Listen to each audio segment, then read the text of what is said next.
Hello everyone, welcome back to the series Mathematics Useful for Physics.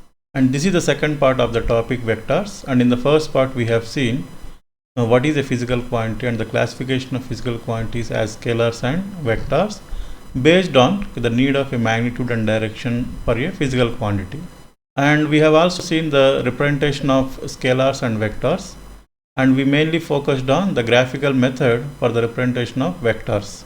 Now in this part we will see vector addition and vector subtraction. So now we go to the first one, that is the vector addition.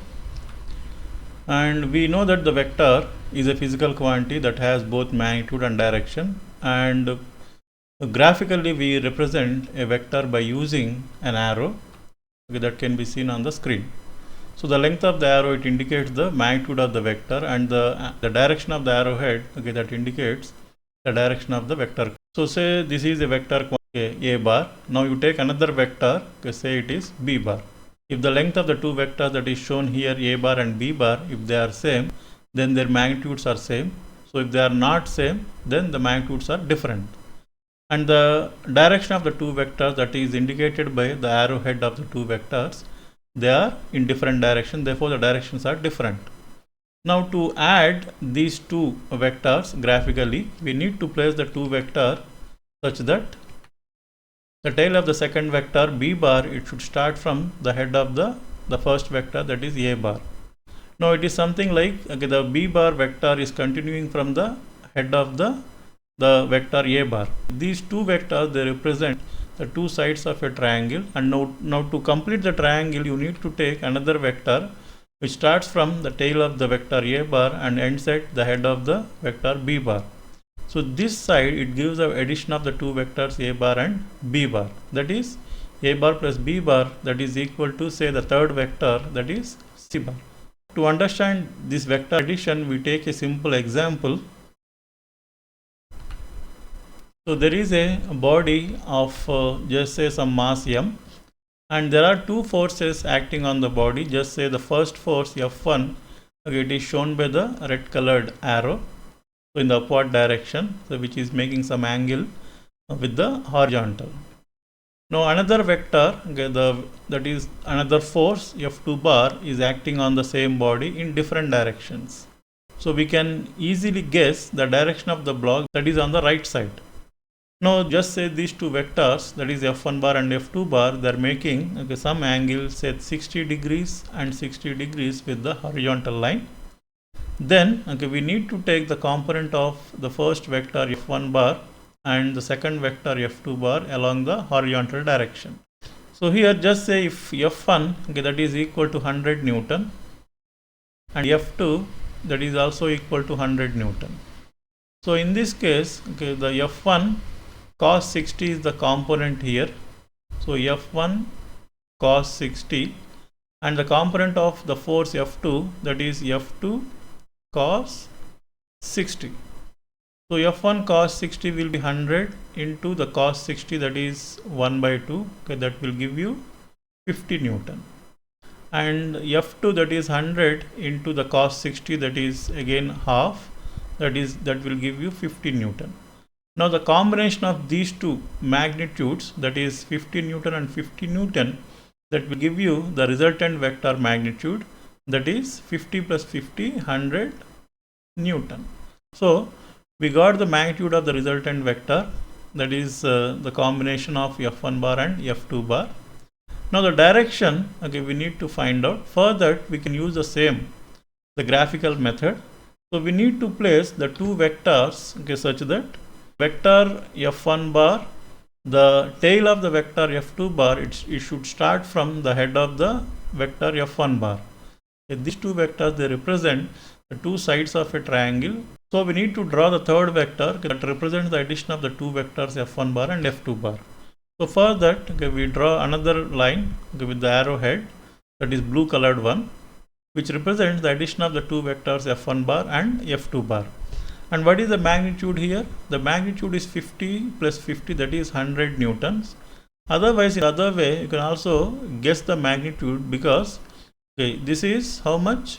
60 degrees, and even this is also 60 degrees. And then this will be 60 degrees. So this is an equilateral triangle. So in that case, the three sides of a triangle will be same. So if this is 100 Newton and this is 100 Newton, because the length of the arrow, it indicates the magnitude of the vector. So in that case, the third arrow will have the same length, that is 100 Newton. And the direction is towards right side. Now we go for the second one, that is vector subtraction. So in the case of vector subtraction, we take the same two vectors, a bar and b bar. Okay, both the vectors having, maybe having the same magnitude, but you can see the directions, they are completely different. So if you are subtracting the b bar from the a bar, that is a minus b bar, so it is not same like the scalar subtraction. So in the case of scalar subtraction, if you are subtracting one scalar quantity from the other scalar quantity, it is simply the subtraction of two numbers. But in the case of vectors, you are not only subtracting the magnitudes, so you need to consider the directions here. So here when you are writing a minus b bar, this can also be written as a bar plus of minus b bar. So here when you are writing minus b bar, that indicates that, so the b bar vector is already defined. Now when you are taking minus b bar, that means when you are assigning a negative sign to a vector, so you are taking exactly opposite direction to that of the already defined vector.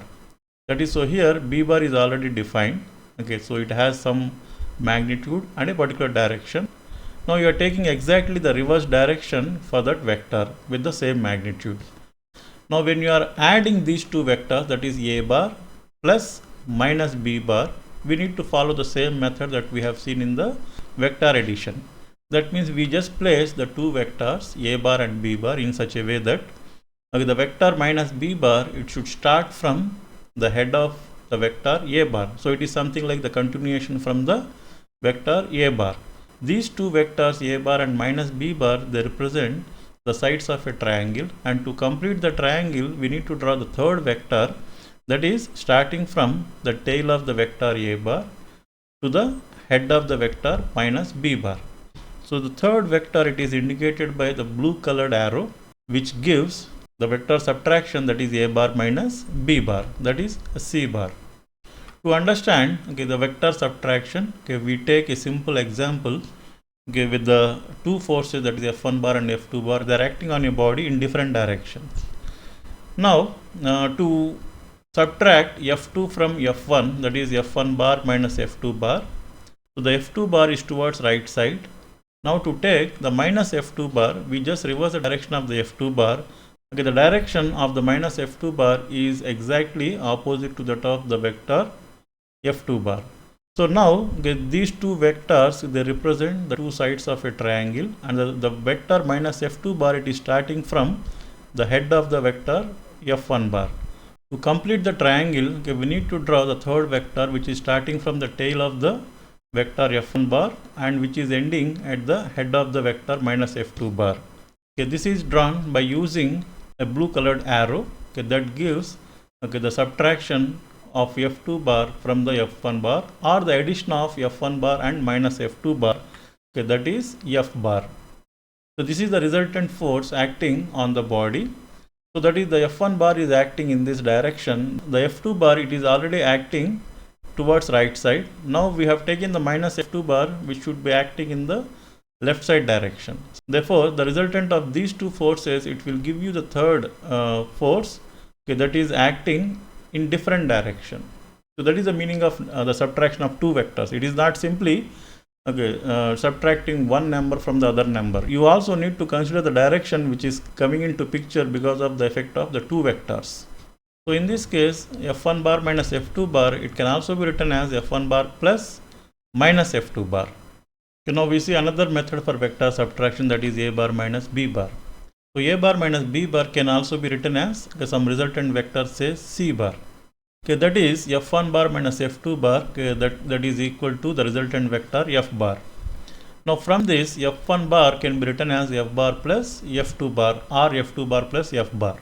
To get the vector subtraction, we use the same method, that is the graphical representation of vectors. Now just you place the vectors such that the f1 bar and f2 bar, they are starting from the same point. Now we can see that okay, f bar plus f2 bar or f2 bar plus f bar, they are same. Okay, therefore we can draw the resultant vector f bar, that is starting from the head of the vector f2 bar. Therefore it is represented using the blue colored arrow, that is okay, the blue colored line f bar. So therefore okay, these two vectors, that is f2 bar and f bar, they are added. Okay, that will give you okay, the resultant vector f1 bar. If you are just applying the same forces on the given block, okay, this is the resultant vector f bar and this is the vector f2 bar, and the combination of these two forces, it will give you the vector f1 bar. So if you compare with the previous method, you can see that okay, the resultant vector f bar, it is having the same magnitude and the same direction. Hope you have understood the vector addition and vector subtraction. Thank you for watching the video.